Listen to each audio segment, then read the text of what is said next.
नमस्कार। आप सभी का स्वागत है मेरे इस नए वीडियो में। आज के इस वीडियो में हम बात करेंगे मोहनदास करमचंद गांधी के विचारों के बारे में। मोहनदास करमचंद गांधी नाम से आप सभी परिचित हैं। महात्मा गांधी, इनके विचार जो कि गांधीवाद के नाम से जाने जाते हैं। तो इस वीडियो में हम केवल उनके राजनीतिक विचारों के बारे में बात करेंगे। गांधीवाद के बारे में अगर गांधी जी के मुंह से अगर कोई शब्द निकला है कभी, तो वो 1936 में गांधी जी ने खुद कहा था कि गांधीवाद कुछ भी नहीं है। मैं अपने पीछे किसी भी पंथ को नहीं छोड़ना चाहता। मैं एक नया सिद्धांत बनाने का दावा कभी नहीं करता हूँ और ना ही मेरी कोई ऐसी इच्छा है। मैंने केवल अपने तरीके के अनुसार अपने दैनिक जीवन और समस्याओं के लिए शाश्वत सत्य को लागू करने की कोशिश की है। मैंने जो कहा है उसमें मेरी विचारधारा है। इसे गांधीवाद मत कहो, इसमें कोई वाद नहीं है। हालांकि गांधी जी अपने विचारों को किसी भी विशेष सिद्धांत को कहने से हिचक रहे हैं, लेकिन हम कह सकते हैं कि गांधी जी के मानव जीवन और राजनीतिक समाज पर कई महत्वपूर्ण विचार थे जिन्हें हम गांधीवाद का नाम दे सकते हैं। यहाँ गांधी जी के जो कुछ मुख्य राजनीतिक विचार है उनके बारे में हम बात करेंगे।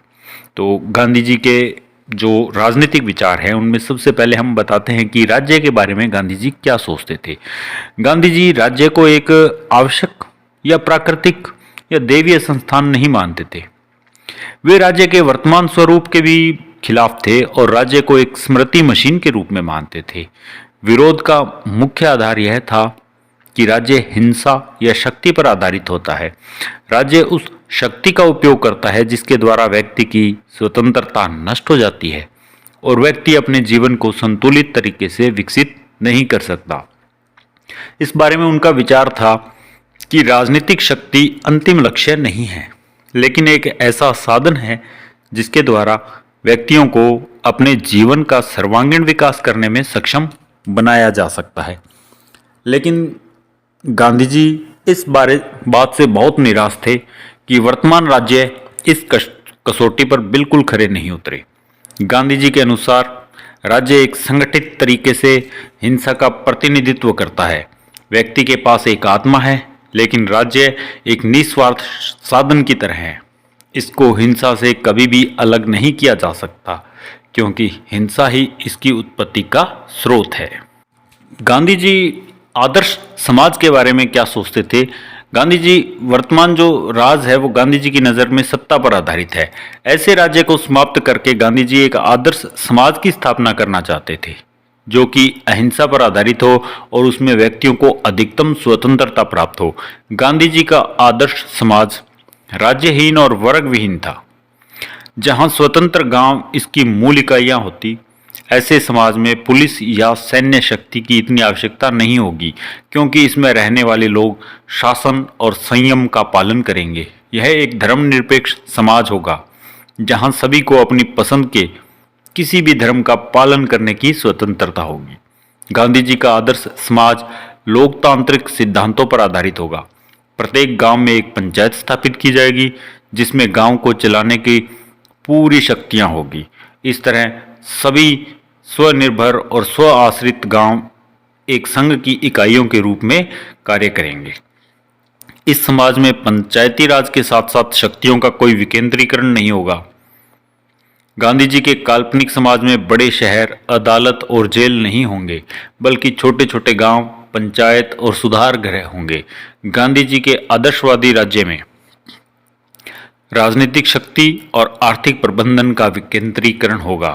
अब राज्य के कार्य क्षेत्र में गांधी जी कहते थे कि चाहे गांधी जी का उद्देश्य एक अहिंसक समाज की स्थापना करना था, लेकिन उन्होंने इस तथ्य को महसूस किया कि उनका लक्ष्य तुरंत हासिल नहीं हो सकता। उन्होंने खुद कहा था कि मैं तुरंत इस तरह के सुनहरे युग की कल्पना नहीं कर सकता, लेकिन मैं अहिंसक समाज में दृढ़ता से विश्वास करता हूँ।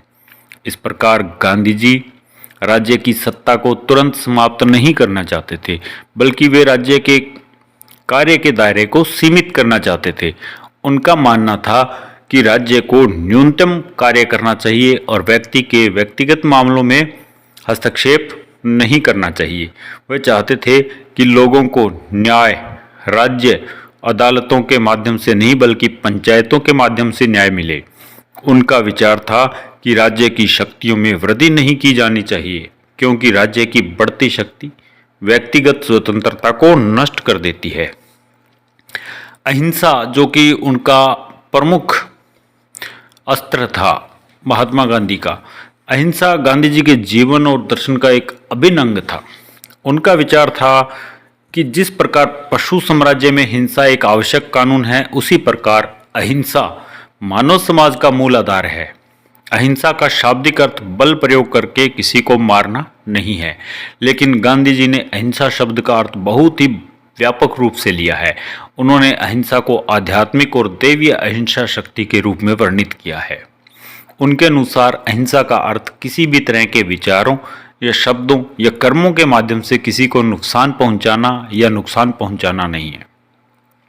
गांधी जी के विचार में दूसरे के बारे में बुरा सोचना या कठोर भाषण देना भी एक तरह की हिंसा बताई गई है।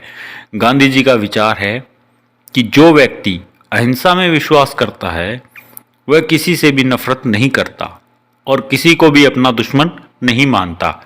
गांधी जी के विचार में अहिंसा न केवल एक नकारात्मक अवधारणा है, बल्कि यह एक सकारात्मक अवधारणा भी है, जबकि इसका मतलब दूसरों को नुकसान पहुंचाना नहीं बल्कि यह दूसरों को भला करने का भी संकेत है।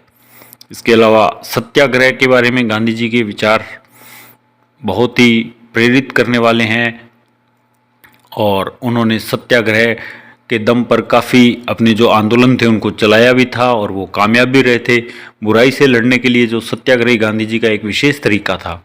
सत्याग्रही गांधीवाद का दिल और आत्मा है और यह अत्याचार से लड़ने के लिए दबे हुए लोगों के लिए गांधी जी का विशेष उपहार है। संक्षेप में अगर हम बात करें तो सत्याग्रही का अर्थ है वह विधि है जिसके द्वारा व्यक्ति को प्रेम और आत्म पीड़ा के साथ बुराई, अन्याय और अत्याचार का सामना करना होता है। सत्याग्रही का शाब्दिक अर्थ है सत्य पर डटे रहना। एक सच्चा सत्याग्रही प्रेम से बुराई का विरोध करता है। वह खुद को कष्ट पहुंचाता है, अपने विरोधी को नहीं, और इस तरह अपने विरोधियों की आंतरिक भावनाओं को प्रेरित करने की कोशिश करता है। गांधी जी के विचार में सत्याग्रह का अर्थ है कष्टों को सहन करके सत्य का प्रगटावा करना। सत्याग्रही हिंसा के बिल्कुल विपरीत है और गांधी जी के विचार में यह बहादुर और मजबूत लोगों का हथियार है। गांधी जी ने सत्याग्रही के कई तरीकों का वर्णन किया है। ऐसे वीडियो में असहयोग, हड़ताल, धरने देना, सामाजिक बहिष्कार और जो सरकार के जो फरमान है उनकी पालना न करना, उपवास करना आदि, ये सब सत्याग्रह के तरीके थे। और धर्म और राजनीति के बारे में गांधी जी कहते थे कि गांधी जी धर्मनिरपेक्ष राजनीति के कट्टर विरोधी थे। उनका विचार था कि राजनीति को धर्म से अलग नहीं किया जा सकता है। उनके विचार में धर्मनिरपेक्ष राजनीति की कल्पना नहीं की जा सकती, लेकिन यहाँ ध्यान देने योग्य है कि गांधी जी का धर्म किसी धर्म विशेष के सिद्धांतों तक सीमित नहीं था, बल्कि विश्वव्यापी धर्म था। गांधी का धर्म वास्तव में विश्वव्यापी नैतिक सिद्धांतों का एक समूह था। उनके विचार में इस ब्रह्मांड के लिए परम ब्रह्म द्वारा जो निर्धारित नैतिक नियम हैं, उनमें अटूट विश्वास का नाम ही धर्म है। वह ऐसी मान्यता के साथ राजनीति को पवित्र करना चाहते थे कि धर्म के विचार के बारे में उन्होंने स्वयं कहा था कि धर्म का अर्थ हिंदू धर्म या इस्लाम के सिद्धांतों में विश्वास नहीं करना है, बल्कि इसका अर्थ है कि इस ब्रह्मांड के प्रबंधन के लिए निर्धारित जो नैतिक नियम है उनमें विश्वास करना। राजनीति को ऐसे धर्म से अलग नहीं किया जा सकता। उन्होंने कहा कि सच्चाई के प्रति मेरी लगन मुझे राजनीति के दायरे में खींच लाई है। मैं बिना किसी हिचकिचाहट और बड़ी विनम्रता के साथ कहता हूं कि जो लोग कहते हैं कि धर्म का राजनीति से कोई लेना देना नहीं है, वे वास्तव में धर्म का अर्थ भी नहीं समझते हैं। इसके अलावा जो स्वतंत्रता थी उसके बारे में गांधी जी राष्ट्रीय स्वतंत्रता के व्यक्तिगत स्वतंत्रता को पहला स्थान देना चाहते थे। राष्ट्र की स्वतंत्रता उनके लिए बाद में थी, व्यक्ति की स्वतंत्रता पहले थी। उन्होंने ऐसे विचारकों की जो कि राज्य को अधिकतम शक्ति देने और व्यक्तिगत स्वतंत्रता के क्षेत्र को सीमित करने का समर्थन करते थे, ऐसे विचारकों का उन्होंने विरोध किया था। 1942 में उन्होंने अपना जो पत्रिका हरिजन थी उसमें लिखा है कि व्यक्तिगत स्वतंत्रता का त्याग करके समाज का निर्माण संभव नहीं है। ऐसा करना व्यक्ति के मौलिक स्वभाव के विरुद्ध है। गांधी जी का विचार था कि व्यक्ति को अपनी स्वतंत्रता को प्राप्त करने और बनाए रखने के लिए महान बलिदान करने में भी संकोच नहीं करना चाहिए। गांधी जी का विचार था कि स्वतंत्रता की अनुपस्थिति का अर्थ व्यक्ति और राष्ट्र की मृत्यु है, क्योंकि स्वतंत्रता के बिना किसी भी राष्ट्र या व्यक्ति का किसी भी रूप में विकास नहीं हो सकता है। सबसे शानदार जो विचार दिए थे गांधी जी ने वो स्वराज के बारे में थे। स्वराज पर गांधी जी के विचारों के दो पहलू थे। एक तो वह स्वराज का अर्थ मानते हैं कि स्वराज एक सकारात्मक विचार है। वे स्वराज को एक पवित्र शब्द मानते थे जिसको वेदों में भी वर्णित किया गया है। इस दृष्टिकोण से उन्होंने स्वराज का अर्थ सभी प्रकार के बंधनों से मुक्ति के रूप में नहीं बल्कि आत्मशासन और आत्म संयम के रूप में लिया है। यह उनके स्वराज का आध्यात्मिक पहलू था। व्यवहारिक रूप में उनका स्वराज से अर्थ था कि लोगों को अपनी इच्छा अनुसार अपने प्रयासों के माध्यम से अपने भाग्य का निर्माण करने में सक्षम होना चाहिए। स्वराज पर अपने विचार व्यक्त करते हुए उन्होंने 1925 में यंग इंडिया में लिखा था कि मैं कहना चाहूँगा कि कुछ के हाथों में सत्ता आने के साथ सच्चा स्वराज स्थापित नहीं होगा, बल्कि इसकी स्थापना उस समय होगी जब सभी व्यक्तियों में शक्ति के दुरुपयोग को रोकने की क्षमता आ जाएगी। अब हम गांधी जी के लोकतंत्र के बारे में जो विचार थे उनकी बात करते हैं। गांधी जी एक पूर्ण लोकतंत्रवादी नेता थे। उनका दृढ़ विश्वास था कि लोकतंत्र की सफलता के लिए लोगों में सहिष्णुता, अनुशासन, विनम्रता और बलिदान की भावना ये सब होना बहुत ही आवश्यक है। लोकतंत्र में जो शासक द्वारा जनमत का सम्मान करना ये बहुत ही महत्वपूर्ण है। गांधी जी ने कहा था कि उनका सपने का जो लोकतंत्र के विकेंद्रीकरण और अहिंसा के सिद्धांतों पर आधारित होगा।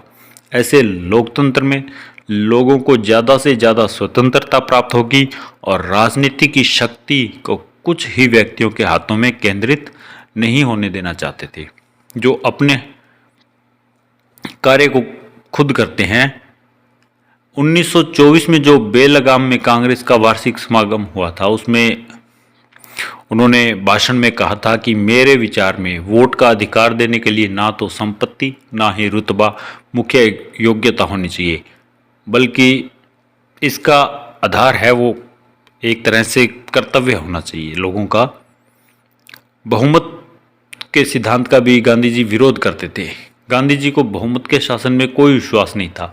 उन्होंने महसूस किया था कि प्रचलित संसदीय लोकतंत्रीय जो प्रणाली है ये लोगों की बहुमत शासन नहीं करता, बल्कि कुछ राजनीतिक दलों के प्रमुख नेता ही होते हैं जो अपने विचारों के अनुसार शासन करते हैं। गांधी जी एक ऐसे लोकतंत्र के समर्थक थे जहां लोग आंतरिक रूप से स्वतंत्र हैं और सत्ता के दुरुपयोग को रोकने के लिए इनमें निडरता और क्षमता रखते हैं। गांधी जी एक सच्चे राष्ट्रवादी थे। उन्हें राष्ट्रवादी होने का गर्व भी था। उनकी हार्दिक इच्छा थी कि प्रत्येक देश में प्रत्येक व्यक्ति एक सच्चा राष्ट्रवादी हो, लेकिन उनका राष्ट्रवाद संकीर्ण राष्ट्रवाद या मानवतावादी विरोधी राष्ट्रवाद नहीं था। उनका विचार था कि राष्ट्रवाद का मानवता या किसी अन्य देश के हितों से कोई विरोध नहीं हो। उनके विचार में प्रत्येक व्यक्ति का यह महत्वपूर्ण कर्तव्य है कि वह देशभक्त और राष्ट्रवादी हो। उनका यह मत था कि राष्ट्रवाद किसी भी राष्ट्र को अन्य राष्ट्रों को अपने अधीन करने का अधिकार नहीं देता है।